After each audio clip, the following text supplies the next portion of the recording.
Hello, welcome to the Comic Quest Prologue. I'm your host, Joey the JAG, and since the 2025 Webtoon contest is coming up for the webcomic legends, I wanted to go ahead. I grabbed some screenshots about basically how Webtoon style and format is on doing Webtoon. So if this is your first time trying to do a webcomic or a Webtoon comic, I'm going to do all information needed for you to do an accurate Webtoon comic so you can enter the contest and hopefully win it. So hopefully this helps you out there, and it also will help me because I'm learning as well.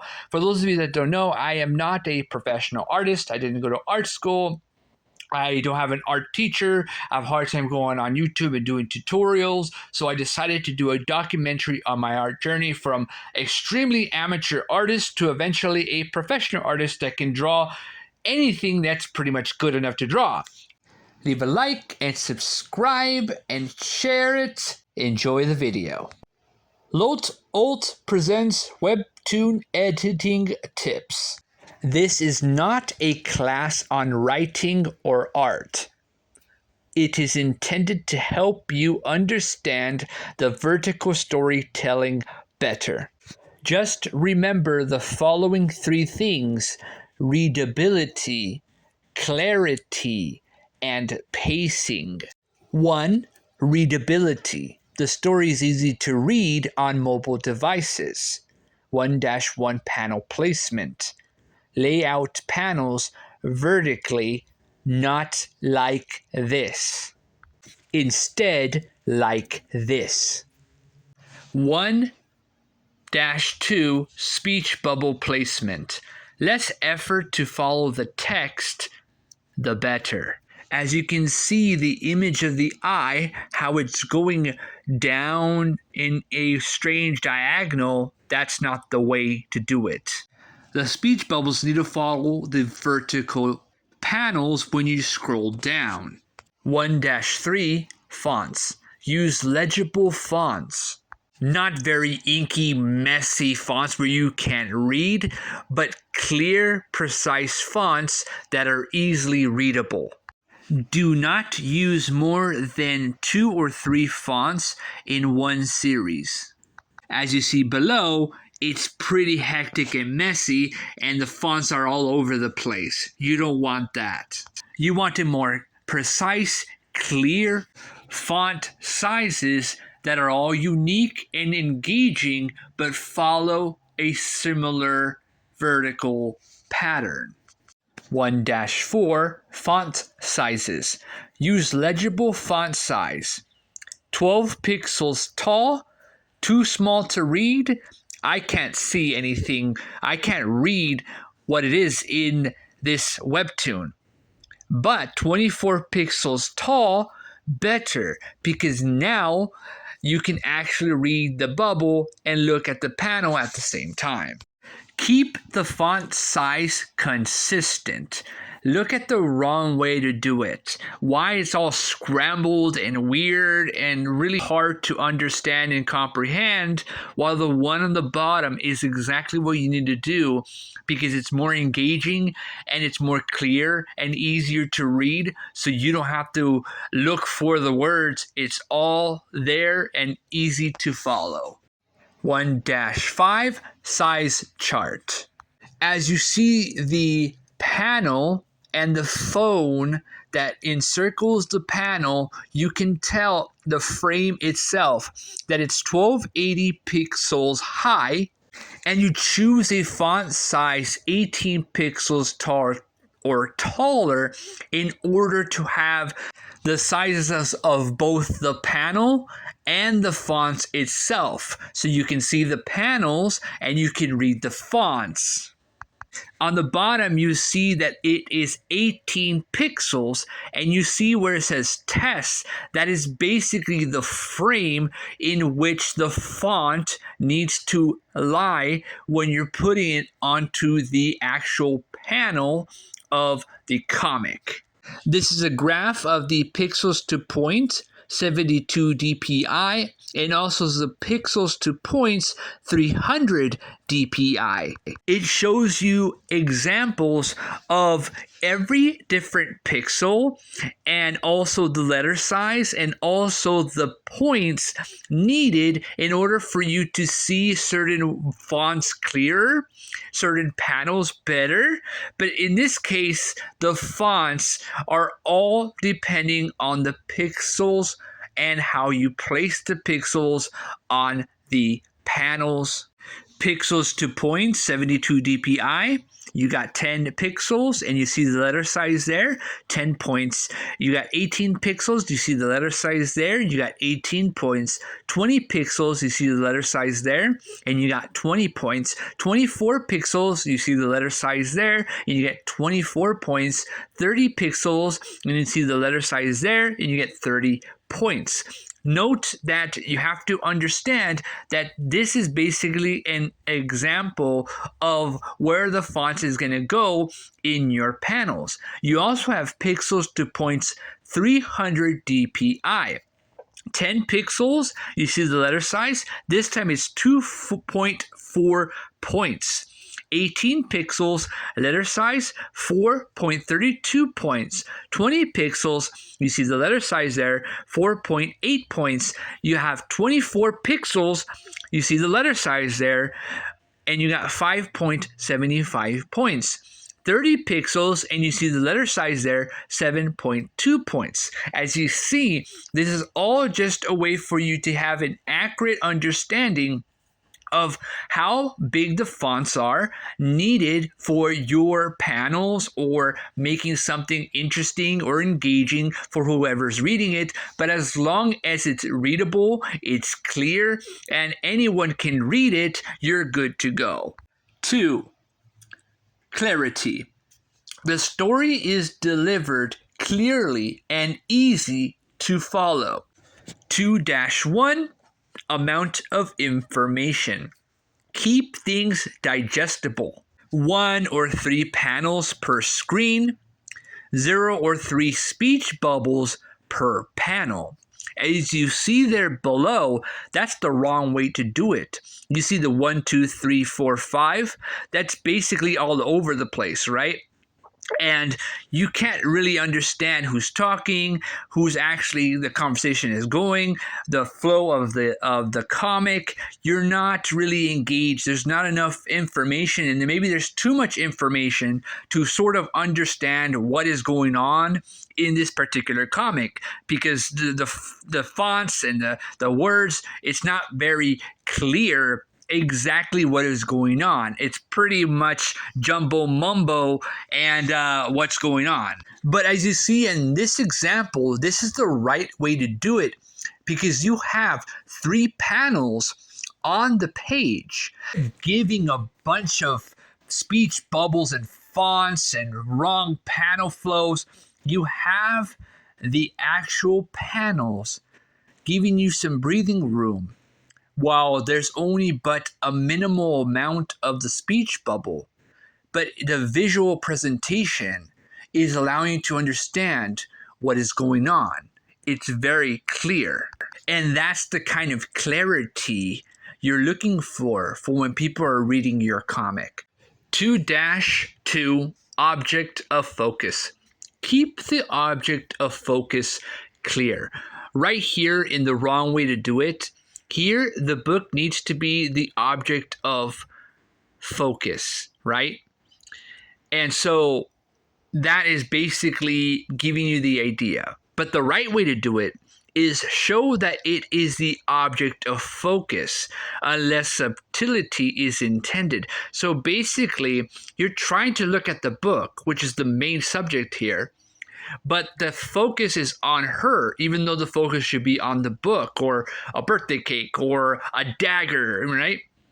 But in this case, by giving the actual person looking away from the subject, that person's eye is directing itself to the book or the dagger or the birthday cake, making that object meaningful, because the focus is not on the actual subject of the person, it's on the actual book.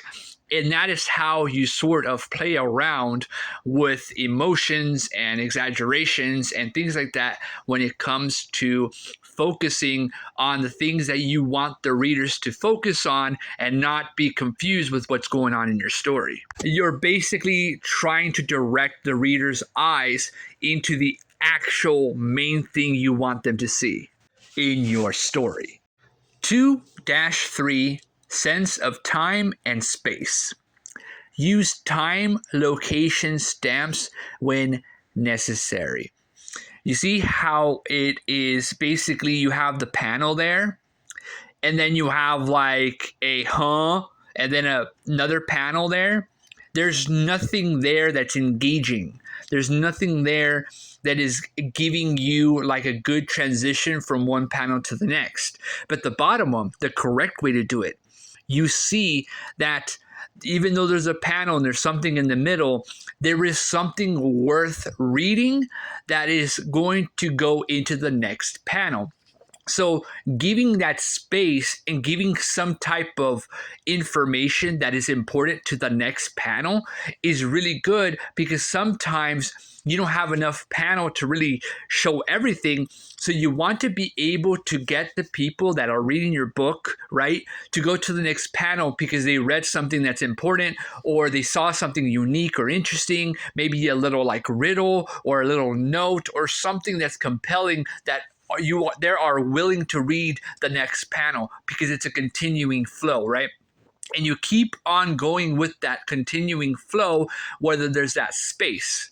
Time and movement is really important because everybody is scrolling on the phone when they're reading the comic. So it's important that the rhythm of the flow is engaging enough that everything from even the space itself between the panels, there's something within those spaces, and also the sense of timing that give those spaces something important that keep on going and keep on moving. I know it sounds like something, oh, what's the big deal about it? But it's really important to give key information or something before you transition into another panel and keep on going with the flow. It's just a way to help guide whoever is reading your book into an understanding of what's going on. So they're not confused. They know exactly where they're headed because they continue to scroll. They're not confused. They're not pausing. They're not going, oh, wait, did I miss something? No, because everything is one continuous flow,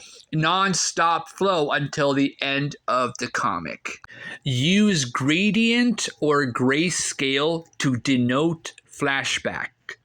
Now here you have a correct way and another correct way. On the top, you see that it's black and white, right? Black and white is more attributed for like past events that have happened or things that are going to happen, right? Whereas the bottom one, it's actually like a way to give you something that has happened or is going to happen, right? So as you can see, both of them are important, but one could be more for past traumatic events and the other can be more for like premonition or things that they see or things that might happen, right?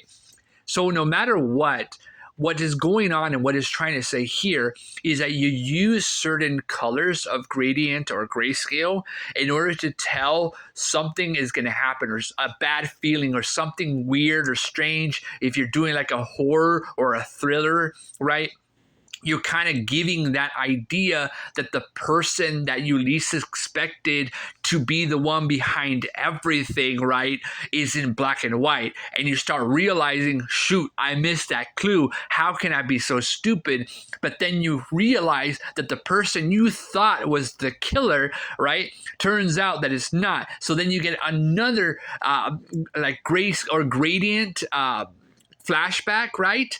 Giving you that no, this whole time, the person that is actually the one you thought was the killer is not the killer. It's actually the person that is killed is the killer. And you figure out later on in a more like a actual present tense event why that person faked their death and try to make it seem like this is the victim when this whole time this was the one behind it all. So basically, it's just a way to kind of give you guys some good events and using grayscale and gradient just to give a more dynamic presentation in allowing the readers that are reading your book or comic to understand that, okay, something is happening here. What is going on? Is this real? Is this not? Is this fake? Is this fantasy?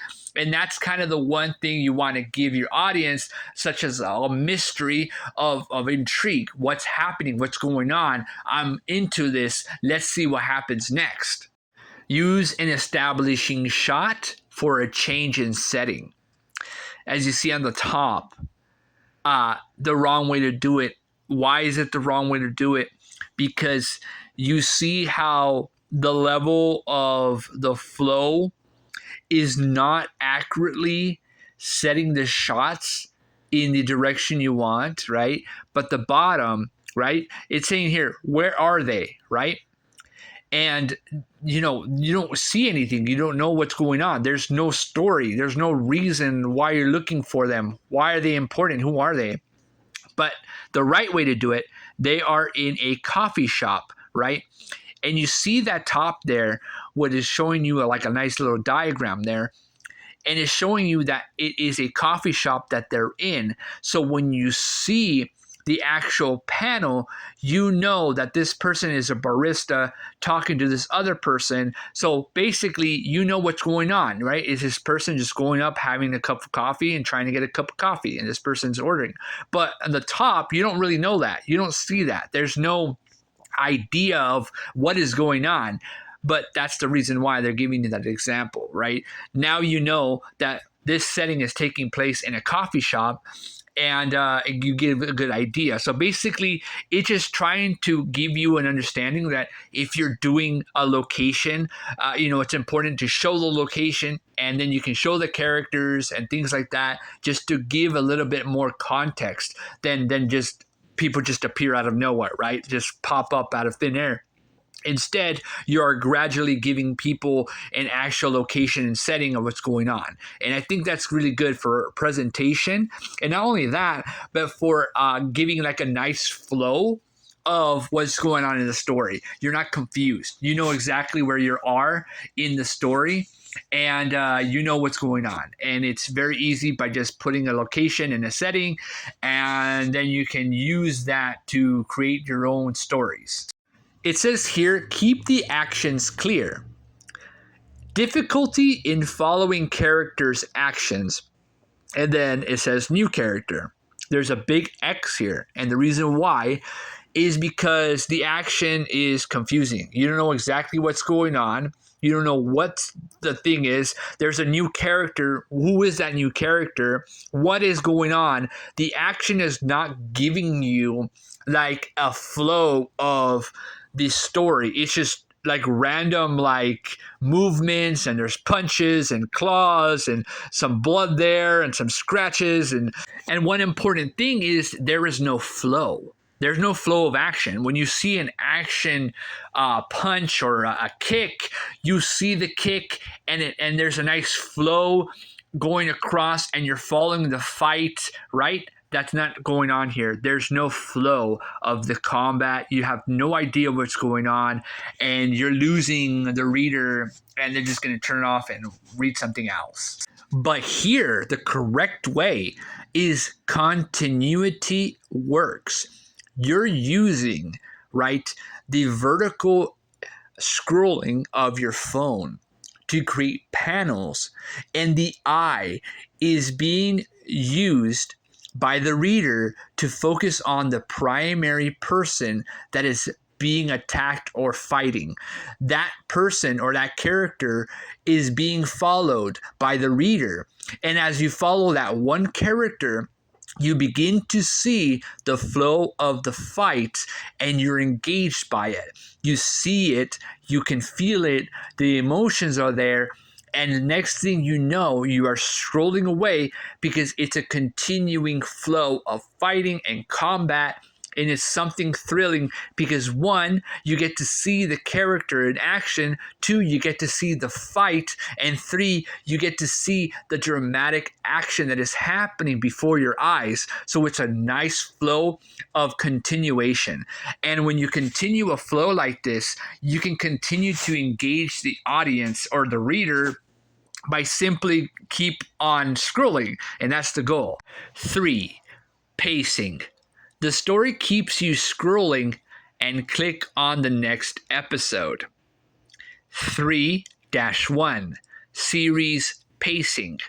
Publish fuller episodes even if it is less frequent instead of publishing short and incomplete episodes every day. As you see here, right, there's a calendar. There's an example, Monday, Wednesday, Friday. You have episode 1, episode 2, episode 3.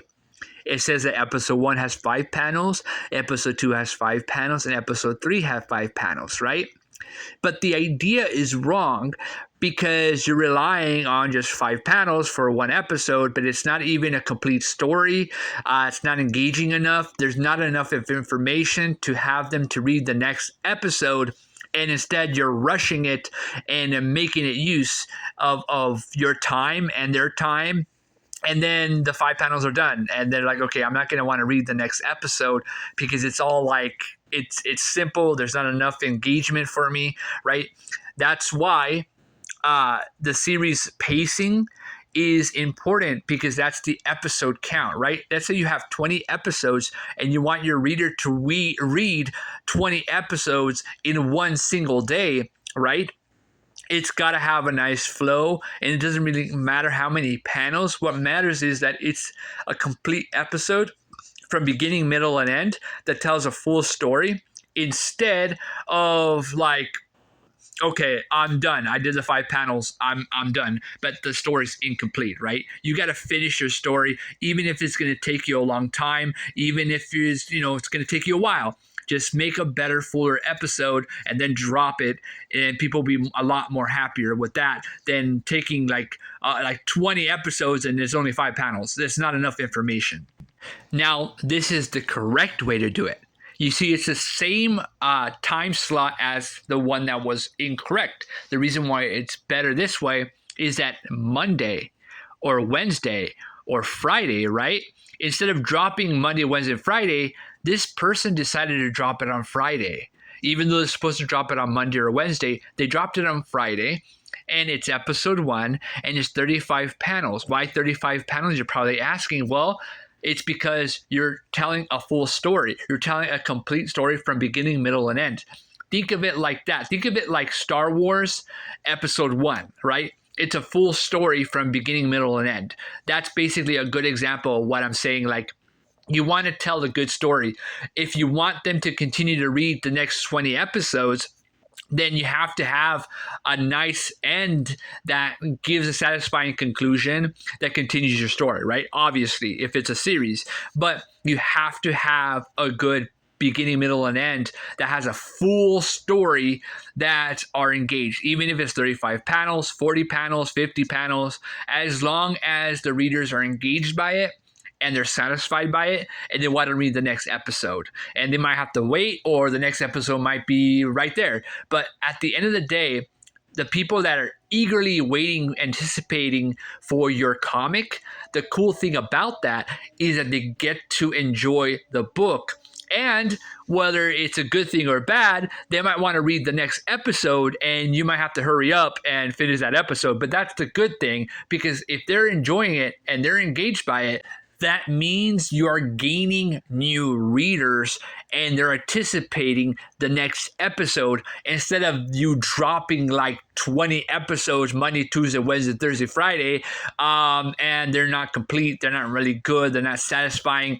If it's one episode and it's satisfying, they're going to want the second episode. That means you got to get up your butt and start working on episode 2 right away, especially if you want a good momentum of another good, successful episode.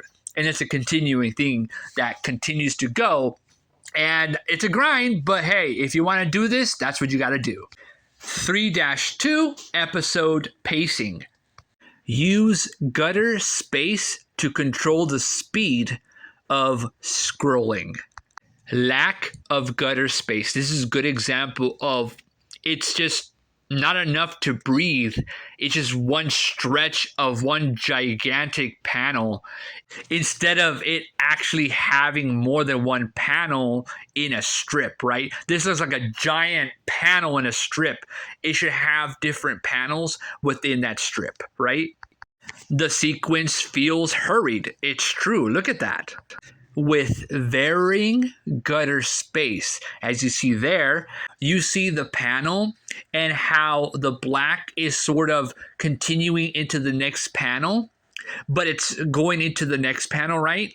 That's giving like a nice, fresh, like break for the reader. The sequence feels more emotional. Again, using the gutter space, you're able to use the flow of the panels and the fonts and bridge the gaps in between the panels to deliver such an emotional roller coaster for your reader. Use repeat and zoom to control the intensity. Let's build up panels. And it says here the sequence feels sudden and surprising, right? So here we have a good idea that when you're creating panels, it's important to have good ways of shooting for things that are zooming on certain things that are important.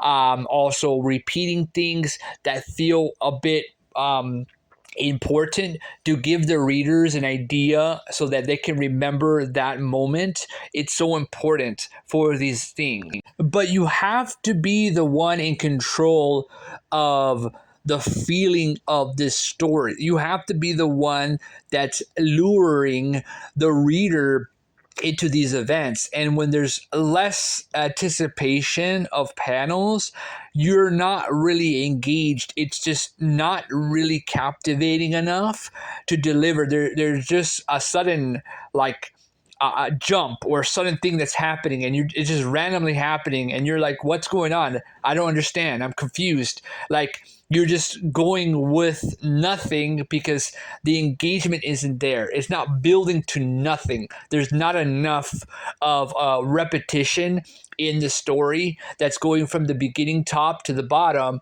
enough to understand, and it's not used properly, so your engagement is just not all there. More build up panels. Right here, you're actually getting involved in what is happening. You see the phone. You see him trying to figure out what's going on. You see that the phone itself is the subject and focus of this moment, and that what he's doing is trying to figure out what to do next. What is this happening? What will happen when he answers the phone? Who's behind it? Will he be able to attack this person or not? Who knows, right? But whatever the case is happening, it's building anticipation. You're engaged by it. You're intrigued by it. You're into it, right? And then all of a sudden, the phone rings and he's grabbing the weapon and he's ready for whatever's to come. But is he really ready for whatever's happening here? What is going on here, right? There's more engagement here. There's more information. Because thanks to that buildup, now it leads into this moment where the sequence feels more intense and engaging.